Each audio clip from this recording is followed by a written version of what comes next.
Hello everybody, in today's video I'm going to show you how to contact PayPal Credit Customer Service. So firstly you need to open any of the web browser and in the top there is address bar. You need to type down paypal.com and enter it.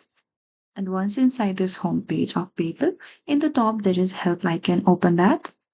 And from the help what you need to do is you need to scroll a bit down again and go to this contact us. And over here, scroll a bit down, and if you find any relatable articles for you, you can simply open the articles as well. And after that, you can find the instruction here. Or if you need more help, you can go back and scroll a bit down again and select Contact Us. Under the Contact Us, you need to scroll a bit down here and go to this account profile and setup for your credit, customer service, and select this credit or debit card. And from here, if you have any issue with the adding and confirming a credit or debit card, you can simply select here.